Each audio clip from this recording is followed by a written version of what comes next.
બાજ રેસીપીમાં આપ સૌનું સ્વાગત છે. તો આજે આપણે બનાવીશું બ્રેડ રોલ. તો ચલો શરૂ કરી. સૌપ્રથમ 2 થી 3 બાફેલા બટેટા લઈ લેવાના.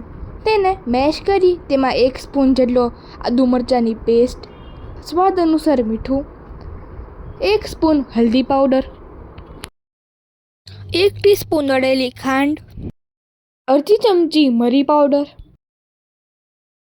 અડધી ચમચી સંચર પાવડર, 1 ટીસ્પૂન આમચૂર પાવડર, હાફ સ્પૂન ચાટ મસાલા, 1/4 સ્પૂન ગરમ મસાલા, 1 સ્પૂન દાડમના દાણા, થોડી ધાણા ભાજી, 8 થી 10 નંગ કાળી કિસમિસ કટ કરેલી અને 1 સ્પૂન લીંબુનો રસ નાખી બધું મિક્સ કરી બોલ્સ વાળી લેવાના.